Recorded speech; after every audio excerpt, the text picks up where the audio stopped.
எத்தனை பேர் சந்தோஷமாக இருக்கீங்க? ஹல்லேலூயா. கர்த்தர் நல்லவர், அவர் கிருபை என்றும் உள்ளது. இந்த நாளிலே பரிசுத்த ஆவியானவர் தொடர்ந்து உங்களை பலப்படுத்தி கொண்டிருக்கிறார். ஹல்லேலூயா. இந்த 2 நாட்களில் சிலர் உபவாசத்தோடு இருப்பீங்க, சிலர் அந்த பார்சியல் உபவாசம்னு சொல்லுவாங்க, அப்படி இருப்பீங்க. நான்வெஜ் சாப்பிடாமல் இருப்பீங்க. சிலர் 3 வேளையும் சாப்பிடாமல் இரவு நேரத்தில் மாத்திரம் சாப்பிட்டுட்டு இருப்பீங்க. எப்படி இருந்தாலும் தேவன் நம்ம கூட இடைப்படணும். ஹல்லேலூயா. அதுதான் முக்கியம். ஆண்டவர் நம்ம கூட இல்லாமல் நம்ம எது செஞ்சாலும் அது என்ன ஆகிடும்? விருதாவாக போயிடும். ஆமென். நம்ம ஆண்டவர் நம்ம கூட இருந்து நம்ம சின்ன வேலையை செய்தால் கூட அந்த வேலை நமக்கு எப்படி இருக்குன்னா ஆசீர்வாதமாக கர்த்தர் மாற்றிடுவார். ஹல்லேலூயா. எல்லாரும் கண்களை மூடி நாம் ஜெபிப்போமா? பரிசுத்த ஆவியானவரே, இந்த நாளிலே எங்களோடு கூட நீங்கள் பேசுங்க ஆண்டவரே. ஆண்டவரே, 3 நாட்கள் ஆண்டவரே அருமையான பாஸ்டர்ஸை கொண்டு நீங்கள் பலத்தோடு நீங்கள் பேசுனீங்க ஆண்டவரே. ஆண்டவரே, முதல் வார்த்தை பேசின வார்த்தைக்காக நன்றி அப்பா. 2வது வார்த்தை பேசின பாஸ்டருக்காக நன்றி. 3வது வார்த்தை பேசின எங்கள் அன்பு போதகருக்காக நன்றி ஆண்டவரே. இன்னும் தொடர்ந்து பேச போகிற அருமையான தாயார்களுக்காக, அருமையான போதகருக்காக நான் நன்றி செலுத்துகிறேன். தொடர்ந்து அவர்களுக்கு நல்ல பலனையும் கிருபையும் இரக்கத்தையும் தயவையும் அன்பையும் ஒவ்வொருத்தர் மீது ஊற்றுவீராக ஆண்டவரே. உம்முடைய நோக்கத்தை, இந்த சபை மக்களை என்ன செய்ய வேண்டும் என்பதை நீங்கள் அறிந்திருக்கிறீங்க ஆண்டவரே. அதை நீங்கள் செய்யும்படியாக நான் ஜெபிக்கிறேன். இந்த நாளிலே அன்பு ஐயாவுக்காக ஸ்தோத்திரம், அவர்களோட குடும்பத்திற்காக, பிள்ளைகளுக்காக ஸ்தோத்திரம், அவரோடு கூட இணைந்து ஊழியம் செய்கிற ஒவ்வொருத்தருக்காக நன்றி அப்பா. வரை தடைப்பட்ட ஒவ்வொரு பிள்ளைகளையும் தேவன் பலப்படுத்துவீராகப்பா. நாளை தினத்தில் எல்லாரையும் நீங்கள் கொண்டு வந்து கர்த்தர் பெரிய காரியங்களை இவர்கள் மத்தியிலே செய்யும்படியாக நான் ஜெபிக்கிறேன். இந்த நாளிலே ஆவியானவர் என்ன பேச வேண்டும் என்பதை அடியனை மறைத்து தேவன் வெளிப்படுவீராக. மாம்சம் வெளிப்படாதபடிக்கு ஆவியானவர் மாத்திரம் என்னை மறைத்து ஆண்டவரே நீர் பேசும்படியாக ஜெபிக்கிறேன் ஆண்டவரே. உங்கள் வல்லமையான கரம் எங்களை நிரப்பட்டும். இயேசுவின் இன்ப நாமத்தில் ஜெபிக்கிறோம் எங்கள் நல்ல பிதாவே. ஆமென், ஆமென். எல்லாரும் கரங்களை தட்டி ஹல்லேலூயா, ஹல்லேலூயா. இன்றைக்கு நாம் பேச போகிற 4வது வார்த்தை மத்தேயு சுவிசேஷ புஸ்தகம் 27:46 வாசிங்க. 9ஆம் மணி நேரத்தில் இயேசு ஏலி ஏலி லாமா சபஸ்தானே என்று மிகுந்த சத்தமிட்டு கூப்பிட்டார். ஹல்லேலூயா. அடுத்த வசனம் வாசிங்க. அதற்கு என் தேவனே, என் தேவனே, ஏன் என்னை கைவிட்டீர்? ஹல்லேலூயா. ஏன் என்னை கைவிட்டீர்? இந்த வார்த்தை எங்கே கேட்ட மாதிரி இருக்குல்ல? நம்மளாம் ஆண்டவரை பார்த்து சொல்லுவோமே, என் தேவனே, என் தேவனே, ஏன் என்னை கைவிட்டீர்? ஹல்லேலூயா. இங்கே இருக்கிறவங்க எல்லாரும் அந்த வார்த்தையை ஆண்டவர்கிட்ட கேட்டிருக்கோமா இல்லையா? கேட்டிருக்கிறோம். கண்டிப்பாக எல்லாருமே அந்த வார்த்தையை நம்ம ஆண்டவரிடத்தில் கேட்டிருக்கிறோம். ஆனால் ஆண்டவரும் அவருடைய பிதாவை பார்த்து என் தேவனே, என் தேவனே, ஏன் என்னை என்ன பண்ணீங்க, கைவிட்டுட்டீங்க என்று சொல்லி கேட்குறார். அப்போது தேவனுக்கு ஒரு பேர் இருக்குது. என்ன பேர்? ஆதியாகமத்தில் முதல் கொண்டு வெளிப்படுத்தின விசேஷம் வரையும் ஆண்டவருக்கு ஒரு பேர் இருக்குது, கைவிடாத தேவன். அல்லேலூயா. அவர் கைவிடாத தேவன். அப்படிப்பட்ட தேவன் ஏன் இயேசு கிறிஸ்துவை கைவிடப்பட வேண்டும்? ஏன் இயேசுவை, ஆண்டவராகிய இயேசு கிறிஸ்துவை கல்வாரி சிலுவையிலே ஏன் கைவிட்டீர் என்று அவர் கதறி அழுதார்? நீங்கள் வேதத்தில் வாசித்தீங்கன்னா அநேக இடங்களில் ஆண்டவர் சொல்கிறார், இயேசு கிறிஸ்து சொல்கிறார், என்னிலும் நிலைத்திருக்கிறவன் யாரிடத்தில் நிலைத்திருக்கிறாங்களா? பிதாவினிடத்திலும் நிலைத்திருக்கிறான் என்று சொல்ல. அப்போ இயேசுவும் பிதாவானவரும் பரிசுத்த ஆவியானவர் யார் தான்? ஒரே ஆளு தான். ஆனாலும் தேவனாகிய கர்த்தர் கல்வாரி சிலுவையிலே அந்த அந்த மரிக்கிற தருணத்தை கடைசி மணி நேரத்தில் 9ஆம் மணி நேரத்தில் அவர் சொல்லுகிறார், என் தேவனே, என் தேவனே, ஏன் என்னை கைவிட்டீங்க? அல்லேலூயா.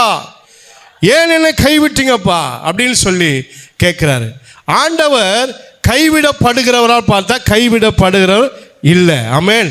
அவர் கைவிட தெரியாத நல்ல தகப்பன். ஆனால் தன்னுடைய ஒரே பேரான குமாரனை மாத்திரம் ஏன் கைவிடணும், ஏன் கைவிடணும் அப்படின்னு சில கேள்விகள் நம்ம கேட்கணும். எங்கே கேட்கணும்? நம்ம வேதத்தை தியானிக்கும் போது, வேதத்தை வாசிக்கும் போது, ஏன் ஆண்டவராகிய இயேசு கிறிஸ்துவை பிதாவானவர் கைவிட்டார்? முதலாவது, ஆண்டவர் தேவனுக்கும் ஆண்டவருக்கும் என்ன கனெக்ட் என்பதை நம்ம ஃபஸ்ட்டு தியானிக்க போகிறோம். அல்லேலூயா. நீங்கள் சங்கீதங்கள் புஸ்தகம் 28:1 வாசிங்க, 22:1 வாசிங்க. சங்கீதம் 22:1. என் தேவனே, என் தேவனே, ஏன் என்னை கைவிட்டீர்? எனக்கு உதவி செய்யாமலும் நான் கதறி சொல்லும் வார்த்தைகளை கேளாமலும் ஏன் தூரமாக இருக்கிறீர்? ஹல்லேலூயா. இந்த வார்த்தையை யார் சொல்றார்? சங்கீதக்காரர் தாவீது சொல்லுகிறார். ஆமென். இந்த வார்த்தையை தீர்க்க தரிசனமாக சங்கீதக்காரர் தாவீது இயேசு கிறிஸ்துவுக்கு முன்பாகவே இந்த வார்த்தை என்ன பண்ணியிருக்காருன்னா சொல்லியிருக்கிறார். ஏன் தாவீது சொல்றார்னா, தாவீது ஒரு விதமான பாவத்தை செய்து விட்டார். அல்லேலூயா.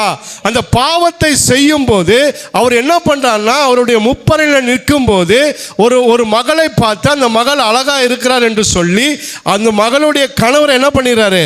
தந்திரமாக கொலை செய்து அந்த மகளை தன் பக்கமாக என்ன பண்றாரு? இழுத்து கொண்டு வந்து திருமணம் செய்து கொள்கிறார். அல்லேலூயா. அது ஒரு பாவமான காரியமாக தேவனுக்கு தென்பட்டபடினாலே தேவன் பாவத்தை பார்க்காத சுத்த கண்ணர். ஹல்லேலூயா. அப்போ பாவத்தை பார்க்காத ஒரு தேவன் பாவம் உள்ள ஒரு மனிதனிடத்தில் ஜெபத்தையோ, பாவம் இருக்கிற ஒரு மனிதனுடைய விண்ணப்பத்தையோ, பாவம் இருக்கிற ஒரு மனிதனுடைய எந்த சத்தத்தையும் கர்த்தர் கேட்க மாட்டார். ஹல்லேலூயா. இப்போ இங்க தாவீது சொல்றாரு, என் தேவனே, என் தேவனே, ஏன் என்னை கைவிட்டீர்? அப்போ தாவீது பாவம் செய்தார். நல்லா புரிஞ்சுக்கணும் கான்செப்ட். தாவீது பாவம் செய்தார். அதனால தேவனை பார்த்து அவர் முறையிட்டு கதறி என்ன பண்ணார்? கூப்பிட்டார். அல்லேலூயா. ஆனால் இயேசு கிறிஸ்து பாவம் செய்தாரா? ஆமென். இயேசு கிறிஸ்து பாவம் செய்யவில்லை. இப்ப தாவீது பாவம் செய்தபடினாலே, நான் இப்போ ஒரு குற்றம் செஞ்சிட்டனால நான் என்ன பண்றேன்? என் தேவனை நோக்கி, என் தேவனே, என் தேவனே, நான் குற்றம் செய்து விட்டேன், என்ன பண்ணாதீங்க, கைவிடாதீங்க. அல்லேலூயா. என்னை நெருக்காதீங்க, என்னை சுற்றிலும் இருக்கிற சூழ்நிலையிலே என்னை கொண்டு போய் என்ன பண்ணாதீங்க, தள்ளி விட்டுறாதீங்கன்னு சொல்லிட்டு அங்க தாவீது அவர் சொல்ற வார்த்தையின்படி என் சத்தத்துக்கு எனக்கு உதவி செய்யாமலும் நான் கதறி சொல்லும் வார்த்தைகளை கேளாமலும் தூரமாய் இருக்கிறீர். வேதம் சொல்லுகிறது, மேற்குக்கும் கிழக்குக்கும் எவ்வளவு தூரமோ அவ்வளவு தூரம் என்ன பண்ணுவேன்? உன் பாவத்தை தூக்கி போடுவேன்றாரு. அதே போல தாவீதுக்கு ஒரு பயம், ஆண்டவர் என்னை விட்டு விடுவாரோ. ஆமென். ஆண்டவர் என்னை விட்டு விடு. ஏன்னா என்ன பண்ணிட்டார் தாவீது? பாவம். நீங்க நல்லா புரிஞ்சுக்கணும், அந்த கதறலுக்கும் ஆண்டவருடைய கதறலுக்கும் வித்தியாசம் இருக்கு. ஆமென். இந்த கதறல் ஒரு பாவத்தினாலே வந்த கதறல். அல்லேலூயா. ஆனால் தேவன் கல்வாரி சிலுவையிலே ஏன் அந்த வார்த்தையை தேவனை பார்த்து கேட்க வேண்டும்? அப்ப தேவனுக்கும் ஆண்டவருக்கும் முதல்ல என்ன உறவு, என்ன கனெக்டிவிட்டி, எப்படிப்பட்ட பாண்ட்ல இருக்காங்க, எப்படிப்பட்ட உறவுல இருக்கிறாங்க? நீங்க பார்த்தீங்கன்னா, நீங்க வாசிங்க யோவானின் சுவிசேஷ புஸ்தகம் 8:29 வாசிங்க. என்னை அனுப்பினவர் என்னோட கூட இருக்கிறார், பிதாவுக்கு பிரியமானவைகளை நான் எப்பொழுதும் செய்கிறபடினால் அவர் என்னை தனியாய் இருக்க விடவில்லை என்று யார் சொல்றா? இயேசு கிறிஸ்து சொல்றார். என்ன சொல்றாருன்னா, மறுபடியும் வாசிங்க அந்த வசனத்தை. என்னை அனுப்பினவர் யார் அனுப்புறா? இயேசு கிறிஸ்து யார் அனுப்புறா? பிதா. பிதாவை பார்த்து அவர் மக்களை பார்த்து அவர் சொல்றார், என்னை அனுப்பினவர் என்னுடனே கூட இருக்கிறார், பிதாவுக்கு பிரியமானவைகளை நான் எப்பொழுதும் செய்கிறபடினாலே அவர் என்னை தனியே இருக்க விடவில்லை. புரியுதா நான் சொல்றது? இப்போ ஐயா இருக்காருன்னு வச்சுக்கோங்களேன். இப்போ ஐயா எனக்கு ஒரு நான் ஐயாவுக்கு ஒரு ரெப்ரசன்டேட்டிவ். இவர் என்ன பண்றாருன்னா என்ன அனுப்புறாரு, இவருக்கு பதிலாக என்ன பண்றாரு? என்ன அனுப்புறாரு. இப்போ நான் போயிட்டு என்ன சொல்றேன்னா, என்ன யார் அனுப்புனா? ஐயா என்ன அனுப்புனாரு. அவருக்கு சித்தமானதை நான் செய்கிறபடினாலே அவர் செய்ய வேண்டிய வேலைகளை, அவர் செய்ய வேண்டிய காரியங்களை, அவர் இந்த தேசத்தில் எப்படி கொண்டு வர வேண்டும் என்ற காரியங்களை அவர் சித்தத்தின்படி நான் செய்யறதுனால இவர் என்னை விட்டு என்ன பண்றதில்ல, விலகி போவதில்லை. தூரம் தான் இருக்கிறாரு. ஆனால் ஐயாவுக்கு எனக்கு என்ன இருக்கு, ஒரு கனெக்டிவிட்டி இருக்கு, ஒரு பாண்டிங் இருக்கு, ஒரு அந்த கம்மு மாதிரி, அந்த பேஸ்ட் மாதிரி ஒட்டிக்கிற ஒரு தன்மை இருக்கு. ஹல்லேலூயா. அதே போல தான் ஒவ்வொருத்தருக்குள்ளேயும், ஒவ்வொரு குடும்பத்திலையும், ஒவ்வொருத்தருடைய குடும்ப வாழ்க்கையிலும் ஒவ்வொருத்தரும் ஒவ்வொரு விதமான அந்த கனெக்டிவிட்டியில் இருப்பாங்க. ஆமென். இப்போ இயேசு அதை தான் சொல்றாரு, என்னில் பாவம், அவர் சொல்ற அந்த கடைசி வசனத்தை சுட்டி காட்டுங்க, கடைசி வார்த்தையை. அதுக்கு முன்னாடி பிதாவுக்கு பிரியமானதை நான் எப்போதும் செய்கிறபடினாலே. பிதாவுக்கு என்ன பிரியம்? பாவம் செய்யக்கூடாது. இப்போ ஐயாவுக்கு என்ன பிரியம்னா, என்னை கொண்டு போய் என்ன பண்ணணும், அந்த இடத்துல வைத்து என் மூலியமாக என்ன பண்ணணும், ஏதாவது கர்த்தருடைய வார்த்தையை சொல்லணும்னு சொல்லி ஐயா என்ன அனுப்புகிறாருன்னா, இப்போ நாங்கள் போய் என்ன பண்ணணும், அவருடைய வார்த்தையை மாத்திரம் தான் என்ன பண்ணணும், சொல்லிட்டு வரும்போது தான் அவருக்கும் எனக்குள்ள இருக்கிற கனெக்டிவிட்டி எப்படி இருக்கும்னா ஸ்ட்ராங்காக இருக்கும். அல்லேலூயா. அப்போ அவருக்கு பிரியமானதை நான் செய்யும் போது அவர் என்னை விட்டு போவாரா? போக மாட்டார். எனக்கு பிரியமானதை இவர் செய்யும் போது நான் இவரை விட்டு போவேனா? போக மாட்டோம். இன்றைக்கு அதே சூழ்நிலை தான் ஆண்டவர் சொல்றார், பிதாவிற்கு சித்தமானதை பிரியமானதை நான் செய்கிறபடினாலே அவர் என்னை விட்டு போக மாட்டார். அப்படி சொன்னவர் ஏன் கைவிட்டார்?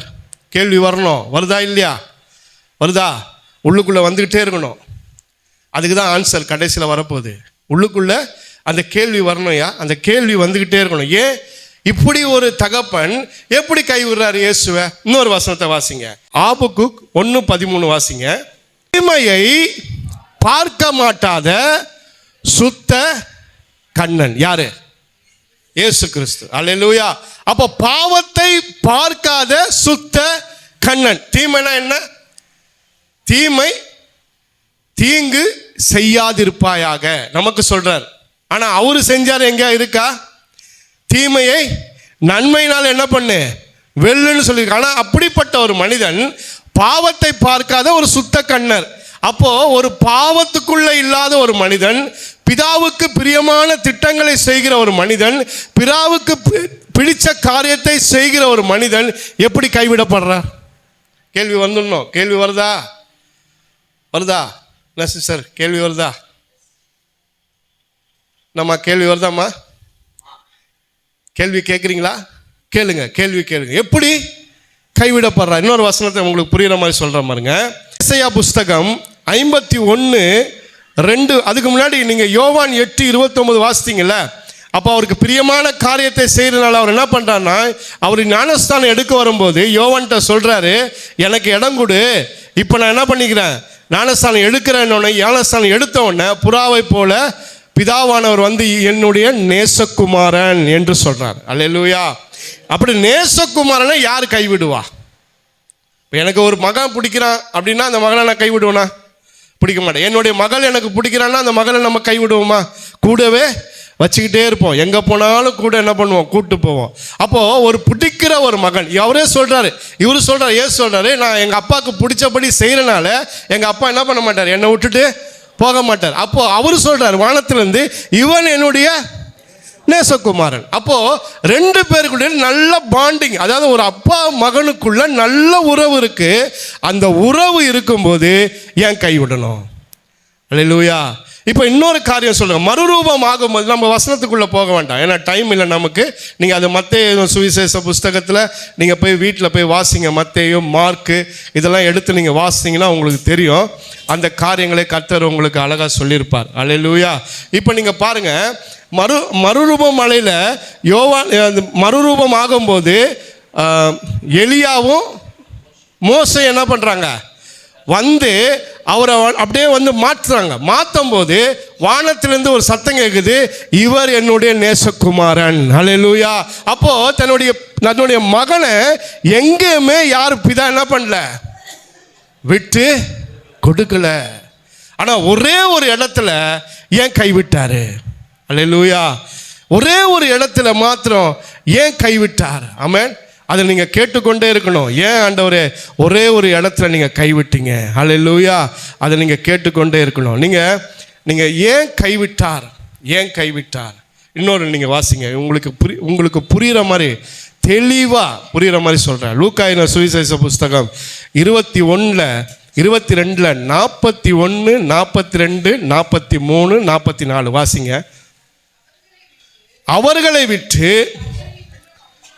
கல்லெறியும் தூரம் அப்புறம் போய் முழங்கால் படியிட்டு, பிதாவே உமக்கு சித்தமானால் இந்த பாத்திரம் என்னை விட்டு நீங்கும்படி செய்யும், ஆயினும் என்னுடைய சித்தத்தின்படி அல்ல, உம்முடைய சித்தத்தின்படியே ஆக கடவது, வாசிங்க, என்று ஜெபம் பண்ணினார். அப்பொழுது வானத்திலிருந்து ஒரு தூதனை அனுப்பி, தூதன் தோன்றி அவனை பலப்படுத்தினார். அவர் மிகவும் வியாகுலப்பட்டு அதிக ஊக்கத்தோடு ஜெபம் பண்ணினார். அவருடைய வேர்வை இரத்தத்தின் பெருந்துளிகளாக தரையிலே விழுந்தது. ஹல்லேலூயா. இங்கே ஆண்டவர் 33 வருடங்கள் இந்த பூமியில என்ன பண்ணார்? வாழ்ந்தார். 30 வருடங்கள் தன்னுடைய தாயாரோடு கூட தகப்பனாரோடு கூட கீழ்ப்படிந்து அவங்களுக்கு செய்ய வேண்டிய எல்லா சேவைகளையும் செய்தார். 3 வருடங்கள் இந்த உலகத்திற்கு தேவையான காரியங்கள், உலகத்துக்கு தேவையான அற்புதங்கள், உலகத்துக்கு இருக்கிற பாவங்கள், உலகத்தில் இருக்கிற வியாதிகள் எல்லாவற்றையும் போக்கிட்டார். ஆமென். இப்போ கல்வாரி சிலுவையிலே சுமக்கப்பட வேண்டிய ஒரு நேரம் வந்துருச்சு. கிளைமேக்ஸ்க்கு வந்துட்டார் ஆண்டவர். இன்னும் ஒரு 1-2 நாளில் சிலுவையில் அவரை சுமக்க போகிறாங்க. என்ன பண்ண போகிறாங்க? சிலுவையில் சுமந்து அவர் அறைய பண்ண போகிறாங்க. இப்போ அவருக்கு ஒரு கலக்கம் ஏற்படுது. பிதாவின் இடத்துல போய் கேட்கலாம், ஒரு நேரம் இந்த சிலுவை கான்செப்ட் இல்லாமல் வேற ஒரு கான்செப்ட் ஆண்டவர் எங்கள் அப்பா கொடுத்தாலோ கொடுக்கலாம் அப்படின்னு சொல்லிட்டு சீசரெல்லாம் கூப்பிட்டுட்டு என்ன பண்ணுறாருன்னா போகிறாரு கெத்செமனே தோட்டத்துக்கு. போயிட்டு சீசர்கள்லாம் இங்கே உட்கார சொல்லிட்டு கொஞ்சம் தூரம் போய் முழங்கால் படிட்டு ஜெபம் பண்ணுறாரு. என்ன ஜெபம் பண்ணுறாருன்னா, இந்த பாத்திரம் என்னை விட்டு நீங்குமா. என்ன பாத்திரம்? சிலுவை சுமக்கிற அந்த அந்த கேரக்டர். நம்மளுடைய உடம்புல பலவிதமான பாத்திரங்களை ஆண்டவர் வச்சிருக்கிறார். ஒரு நேரத்தில் அந்த பாத்திரம் சந்தோஷமா இருக்கும், ஒரு நேரத்தில் அந்த பாத்திரம் துக்கப்படும், ஒரு நேரத்தில் அந்த பாத்திரத்தில் அழுகை இருக்கும், ஒரு நேரத்தில் அந்த பாத்திரத்தில் கண்ணீர் இருக்கும், ஒரு நேரத்தில் அந்த பாத்திரத்தில் வியாதி இருக்கும், ஒரு நேரத்தில் அந்த பாத்திரத்தில் தரித்திரம் இருக்கும், ஒரு நேரத்தில் அந்த பாத்திரத்தில் கடன் இருக்கும். இப்படி பலவிதமான நமக்குள்ள என்ன இருக்குது? பாத்திரங்கள் உள்ளுக்குள்ள கரடு முரடா டமால் டிமில்னு சண்டை போட்டுட்டு இருக்கு. அதே போலதான் ஆண்டவர் சொல்றார், இந்த பாத்திரம், எந்த பாத்திரம்? இந்த சிலுவையின் பாத்திரம் என்னை விட்டு நீங்க கூடுமானால் நீங்க என்ன பண்ணுங்க ஆண்டவரே? நீக்கி போடுங்க. ஆமென். அப்படி இல்லைன்னா உங்க சித்தத்தின்படி செய்யுங்கன்னு சொல்றாரு. 3 தடவை ஜெபம் பண்றாரு. அப்போ ஆண்டவருக்கு என்ன திட்டம்னா, என் மேல இருக்கிற பாசத்தினால குமாரனை பலியிடணும். அல்லேலூயா. அவரை இயேசு கிறிஸ்துவை பலியிட செய்யணும். இப்போ நான் மன்னிக்கப்படணும்னா யார் பலியிடப்படணும்? இப்போ ஒரு ஆடோ மாடோ கோழியோ ஏதோ பலியிட்டு இருந்தால் இன்னைக்கு நான் இந்த இடத்துல என்ன பண்ணியிருக்க முடியாது, நின்றுக்க முடியாது. இப்போ என்ன வாழ வைக்கணும், என்ன அவருக்காக ஓட வைக்கணுன்றதுக்காக இப்போ பிதாவை ஃபிக்ஸ் பண்ணிட்டார். பிதா என்ன பண்ணுறாருன்னா குமாரனாகிய இயேசு கிறிஸ்துவை ஃபிக்ஸ் பண்ணிட்டார். அப்போ இவர் கேட்குறாரு, இந்த பாத்திரத்தை விட்டு நான் கொஞ்சம், இப்போ நம்ம ஐயா, இப்போ உங்களுக்கு புரியுற மாதிரி சொல்கிறோம். இப்போ ஐயா எனக்கு டஃப்பான ஒரு ஒர்க்கு சொல்கிறான்னு வச்சுக்கோங்களேன். ஐயாவுக்கு ஃபோன் பண்ணி, ஐயா கொஞ்சம் அதுலேருந்து போகலாமா, அப்படி ஒரு லெகுவாக போகலாம். இல்லை அதுதான் செய்யணும் அப்படின்னா நான் என்ன பண்ண முடியும்? செஞ்சு தான் ஆகணும். ஆனால் அந்த செஞ்சு ஆகணுன்ற ஒரு திட்டத்துக்குள்ள யார் வந்துட்டா? ஃபிக்ஸ் பண்ணிட்டார் ஆண்டவர். அப்போ என் பிள்ளையை பலப்படுத்தணுன்றதுக்காக ஒரு தூதரை அனுப்புறார். கரங்களை தட்டி. இப்பேற்பட்ட பாசம் உள்ள ஒரு கேள்வி வரலையா யாருக்கும்? எனக்கு கேள்வி மேலே கேள்வி வந்தது. அதனால தான் நான் ஒரு வாரமாக சப்ஜெக்டே எனக்கு கிடைக்கல. என் ஒய்ஃபிட்ட சொல்கிறேன், என்னம்மா ஆண்டவர் ஒன்றுமே சொல்ல மாட்டேன்றார், அமைதியாக இருக்கார், நாட்கள் நெருங்கிடு, ஐயா வேற வெயிட்டாக எடுத்துகிட்டு வாங்க பிரதர் அப்படின்ட்டாரு. நானும் பயந்துட்டேன், ஐயோ கொடுப்பாரா கொடுக்க மாட்டாரா, சும்மா பயிலிட்டு வந்துடணுமா அப்படின்னு. ஆனால் உட்காரும்போது கேள்வி மேலே கேள்வி வருது பாருங்க. அந்த கேள்விக்கெல்லாம் ஆன்சர் கொடுக்குறாரு பாருங்க. முதலாவது அவர் பாவமே செய்யலை. அப்போ தன்னுடைய பிள்ளையே அவர் நேசிக்கிறாரு. எல்லா இடத்துலையும் ஃபிக்ஸ் பண்ணுறாருங்கய்யா, இவர் என்னுடைய நேசகுமாரன், இவர் என்னுடைய நேசகுமாரன், இவர் சொல்கிறதுபடி செய்யுங்கன்னு சொல்லி எல்லா இடத்திலும் எல்லார் முன்பாகையும் டிக்ளைன் பண்ணுறாரு. இப்போது அந்த இடத்துல போயிட்டு இந்த வேலையை என்னால் செய்ய முடியாது, எனக்கு இது கொஞ்சம் டஃப்பாக இருக்குது, எனக்கு இந்த வேலையிலேருந்து கொஞ்சம் விலக்கி கொடுங்க, உங்களுக்கு சித்தமானா நான் இதுலேருந்து என்ன பண்ணிக்கிறேன், விலகிக்கிறேன் அப்படின்னு சொல்லி ஒரு ஜபத்துக்குள்ளே போகிறாரு. 3 வேளை ஜெபிக்கிறாரு. 3 வேளையும் பதிலே வரலை. அதுக்கு பதில் யார் வரனா, ஒரு தூதர் வந்து என்ன பண்ணுறான், அவரை பலப்படுத்துகிறான். அல்லேலூயா, அல்லேலூயா, அல்லேலூயா.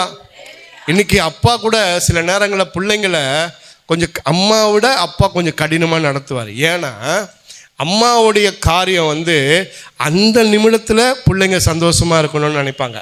ஆனால் அப்பா அப்படி இல்லை, என் பிள்ளை எதிர்காலத்தில் நல்லா இருக்கணும். அல்லேலூயா. உங்களுக்கு புரிகிற மாதிரி ஒரு விஷயம் சொல்கிற மாதிரிங்க. ஒரு பெரிய ஆறு போகுது. அம்மா என்ன பண்ணுறாங்கன்னா, முதல்ல தன்னுடைய பையனை கூப்பிட்டு போகிறாங்க. கூப்பிட்டு போகும்போது ஒரு பலகையை அம்மாவே கூட எடுத்துகிட்டு போயிட்டு அந்த ஆற்றுல போடுறாங்க. அந்த பலகை மேலே பொண்ணு கையை பிடிச்சி அம்மாவே கொண்டு போய் இறக்கி விட்டு படி மேலே ஏறும்போது அம்மாவே தோள் மேலே வச்சு ஏற்றிட்டு போகிறாங்க. ஆனால் அப்பா என்ன பண்ணுறாருன்னா அதெல்லாம் செய்யவே இல்லை. பலகையை கையில் கொடுக்குறாரு, நீ போடு, நீ போடு. அப்போ போடும்போது தான் அதில் இருக்கிற கஷ்டம் என்ன, அதில் இருக்கிற நஷ்டம் என்ன, அதில் எப்படி கால் வைக்கணும், இப்படின்ற விஷயத்தெல்லாம் யார் கற்றுக் கொடுப்பான்னா அப்பா தான் பிள்ளைங்களுக்கு என்ன கற்றுக் கொடுக்க முடியும், அந்த உயர்வுக்கான வழிகளை கற்றுக் கொடுக்க முடியும். அம்மா எப்போவுமே என் பிள்ளைய ஏன் டார்ச்சர் பண்ணுற, என் பிள்ளைய ஏன் எப்படி பண்ணுற, ஏன் அவன் தூங்கட்டுமே, 8 மணிக்கு ஏன் எழுப்புற அப்படின்லாம் அம்மா சொல்லுவாங்க. ஆனால் அது வாழ்க்கைக்கு நல்லா இருக்குமானா கண்டிப்பாக நல்லா இருக்காது. ஆனால் அப்பா சொல்லுவார், எழுந்துரு, வேதத்தை வாசி, படி, தேவனுக்கு உகந்ததை செய்யி, கர்த்தருக்கு பிரியமானதை பண்ணுன்னு சொல்லும் போது அப்பா என்ன ஆவார்னா, இயேசுவை அப்படிதான் நினச்சிருப்பாரு, அப்பா என்னை தயவு செய்த சிலுவை பாத்திரத்தில் என்ன பண்ண கொஞ்சம் விளக்கு. முடியாது. அப்போ எவ்வளோ கோவம் வந்திருக்கும் ஆண்டவருக்கு, என்னையா நேசகுமாரன்னு சொல்கிற, எல்லாம் பண்ண, என்ன பலியிட பார்க்குறிய அப்படின்னு சொல்லி மனசுக்குள்ளே நினச்சிருப்பாரு. அல்லேலூயா. ஆனால் அவரும் மாம்சத்தை தான் இருந்தார். ஆமென், அல்லேலூயா. ஆனால் அங்கே பாருங்கள், என் புள்ள அப்படி நினைக்கக்கூடாதுன்னு ஒரு தூதர் என்ன பண்ணுறாரு, அனுப்பி அந்த தூதரை வச்சு பலப்படுத்துகிறார். பலப்படுத்தின உடனே அங்கே வேர்வை பாருங்கள் அந்த ரத்தமாக மாறி வெளியில் வருது. அப்போ தான் ஆண்டவருக்கு ஒரு தைரியம் வருது, கரங்களை தட்டி நம்மளால் ரத்தம் சிந்த முடியும். அல்லேலூயா. அந்த ஹோப்பை யார் கொடுக்குறாருன்னா பிதா கொடுக்குறார். அப்போ இப்பேற்பட்ட பிதா ஏன் கல்வாரி சிலுவையில் கைவிடணும்? அல்லேலூயா. இந்த கேள்வி வந்துக்கிட்டே இருக்கணும். ஏன்? அப்போது ஒரு அப்பா வந்து தன்னுடைய பிள்ளைக்கு தேவையான எல்லா முயற்சிகள், எல்லா பாசத்தையும் வைத்து அவருக்கு தேவையான பலனையும் கிருபையும் இரக்கத்தையும் தயவையும் அன்பையும் பரிசுத்தத்தையும் வரங்களிலும் கொடுத்து அவரை வாழ வைத்து ஏன் சிலுவையில் கொண்டு போய் கைவிடணும்? அல்லேலூயா, அல்லேலூயா. சற்று யோசிக்க வேண்டிய ஒரு விஷயமா இருக்கு. ஆமென். ஏன் சிலுவையில் கொண்டு போய் அவர் கைவிடணும்? வாசிங்க, ஏசாயா புஸ்தகம் 59:2 வாசிங்க. உங்கள் அக்கிரமங்களே உங்களுக்கும் உங்கள் தேவனுக்கும் நடுவாக பிரிவினை உண்டாக்குகிறது. உங்கள் பாவங்களே அவர் உங்களுக்கு செவி கொடாதபடிக்கு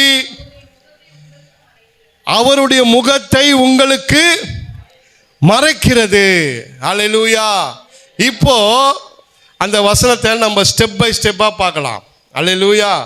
59:2 எல்லாரும் எடுத்துக்கோங்க. இப்போ உங்களுக்கு எக்ஸ்பிளைன் பண்ண, உங்கள் அக்கிரமங்களை, யாருடைய அக்கிரமங்கள்? என்னுடைய அக்கிரமங்கள், என்னுடைய பாவங்கள் யாரை பார்க்க முடியாம பண்ணுது? பிதாவை பார்க்க முடியாம பண்ணுது. அல்லேலூயா. இப்போ பார்க்கவும் முடியல. அதாவது சொல்ற, உங்கள் அக்கிரமங்களே உங்களுக்கும் உங்கள் தேவனுக்கும் நடுவாக பிரிவினை. இப்போ நல்ல கனெக்டிவிட்டியில் இருந்த ஐயாக்கும் எனக்கும் ஒரு பிரிவினை வரக்கூடாது சொல்கிறேன். அல்லேலூயா. ஒரு எக்ஸாம்பிள், ஒரு பிரிவினை வருதுன்னா எங்கே வரும்? எங்கே வரும்? எங்கே வரும்? அந்த பாவம், ஐயாவுக்கு பிரியமில்லாத வேலையை நான் செய்யும்போது அந்த பிரிவினை என்ன ஆகுது? இப்படி இருந்த நாங்கள் இங்கே ஒரு செவுறு வருது, அந்த பிரிவினை வருது. அந்த பிரிவினை வரும்போது அப்போ என்ன ஆயிடும்னா, அந்த வசனம் அடுத்த பகுதியை வாசிக்கிறேன் பாருங்க. உங்கள் பாவங்களே அவர் உங்களுக்கு செவி கொடுக்காதபடிக்கு அவர் முகத்தை உங்களுக்கு மறைக்கிறார்.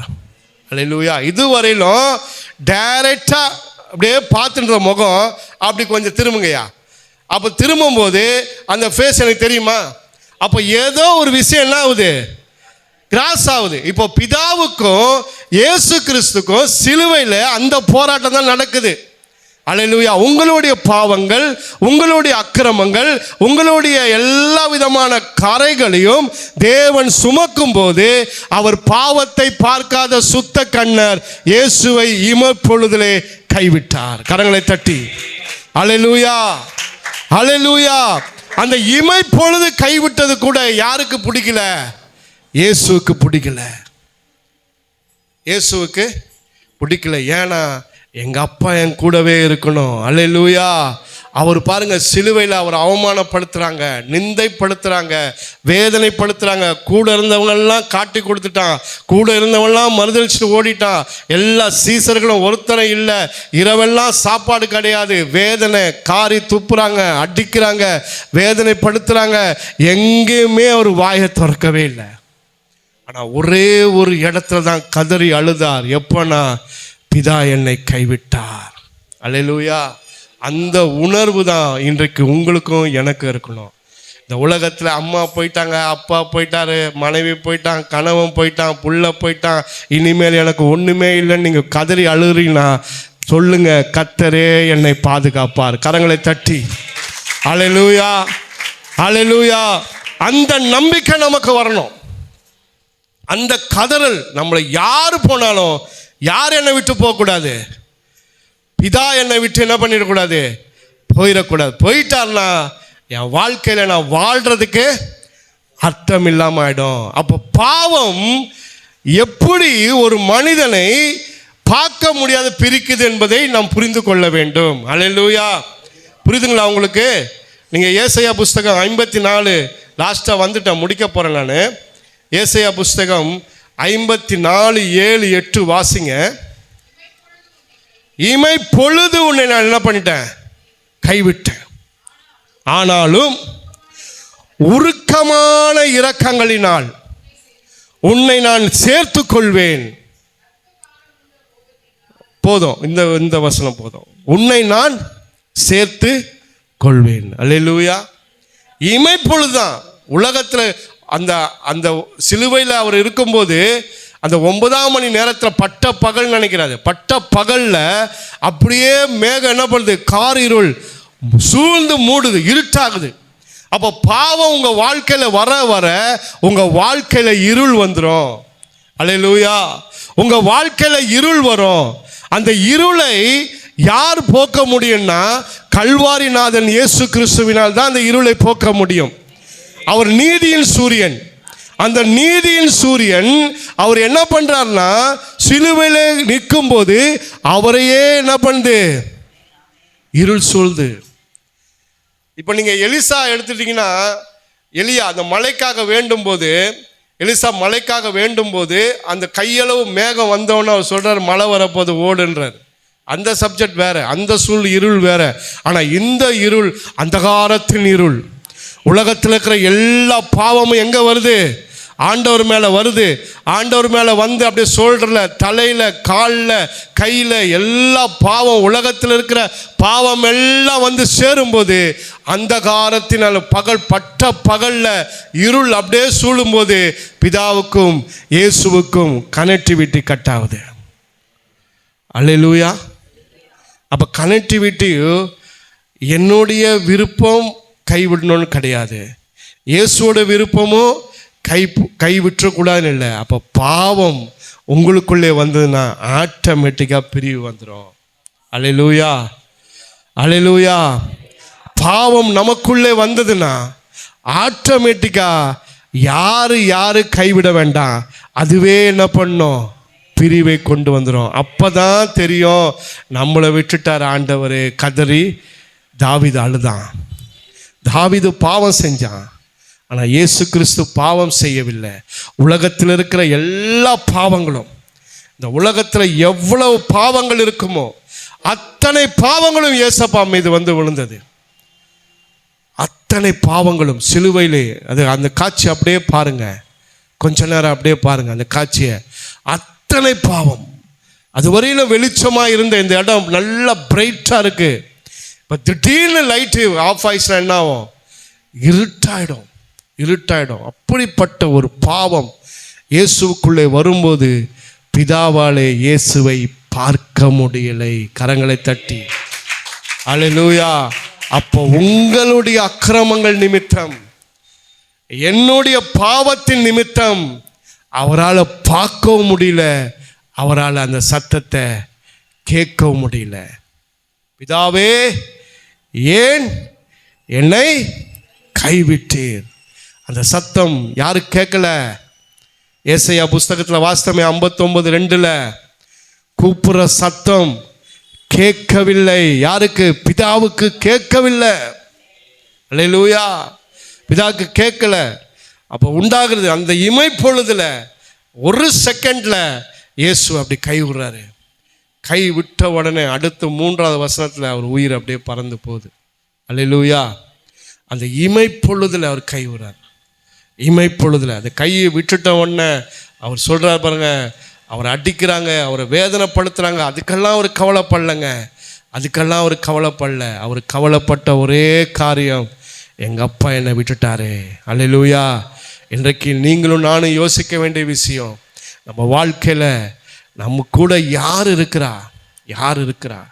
நமக்காக நம்மை வாழ வைக்கிற தெய்வம் நம்மளோடு கூட இருக்கிறாரா? நம்ம கூட அவர் இருக்கணும்னா நம்ம என்ன பண்ணணும்? அந்த இயேசுக்காக. இன்றைக்கு நீங்கள் இந்த இயேசுக்காக தான் உங்கள் வேலையெல்லாம் விட்டுட்டு வந்திருக்கீங்க. எவ்வளோ வேலை உங்களுக்கு இருக்கும். ஏன்னா இங்கே நிறைய பேர் இருக்காங்க, நான் அடிக்கடி அதான் சொல்லுவேன், நிறைய பேரை கர்த்தர் நேசிக்கிறார், ஆனால் உங்களை தான் கர்த்தர் நம்புகிறார். அல்லேலூயா. நேசிக்கிறது வேற, நம்புறது வேற. நேசம் என்றது வேற, நம்பிக்கைன்றது வேற. அல்லேலூயா. இந்த உலகத்தில் இருக்கிற எல்லாம் இப்போ இந்த செகண்டில் ஒரு குழந்தை பிறக்கும், அந்த குழந்தையும் ஆண்டவர் நேசிக்கிறார். ஆனால் நம்பிக்கை யார் மேலே வைக்கிறார்னா, இங்கே உட்காந்துருக்கிற உங்கள் மேலே தான் அந்த நம்பிக்கை வைக்கிறார். என்னன்னு? என் பிள்ளைகள் எனக்காக ஊழியம் செய்வார்கள். அல்லேலூயா. கரங்களை தட்டி தேவனுடைய நாமத்தை மகிமைப்படுத்துங்க. அப்போ பிதா என்ன பண்ணக்கூடாதுன்னா, கைவிடப்படக்கூடாது. நம்ம எப்போதுமே ஒரு நாளும் கைவிடப்படவே கூடாது. கைவிடப்பட்டுட்டோன்னா நம்ம வாழ்க்கை கேள்வி குறியாக மாறிடும். இன்றைக்கு நீங்கள் தீர்மானிங்க, இந்த 2 நாட்களில் நீங்கள் யாரு கூட இருக்க போகிறீங்க? யாரு கூட நீங்கள் நடக்க போகிறீங்க? யாரு கூட கரத்தை பிடித்து நடக்க போகிறீங்க? பாவத்தோடவா, இல்லை உங்கள் சாபத்தோடவா, இல்லை உங்கள் வறுமையிலே இருந்து நீங்கள் போக போகிறீங்களா? கர்த்தருக்கு அதுக்கு விருப்பமே கிடையாது. அப்படி அந்த விருப்பம் தான் அவர் ஏன் பிதாவை கொடுக்கணும், ஏன் மகனை கொடுக்கணும்? கொடுக்க வேண்டிய அவசியமே இல்லையே. நம்மெல்லாம் ஆசீர்வதிக்கப்பட வேண்டும் என்பது தான் யாருக்கு பிரியம்?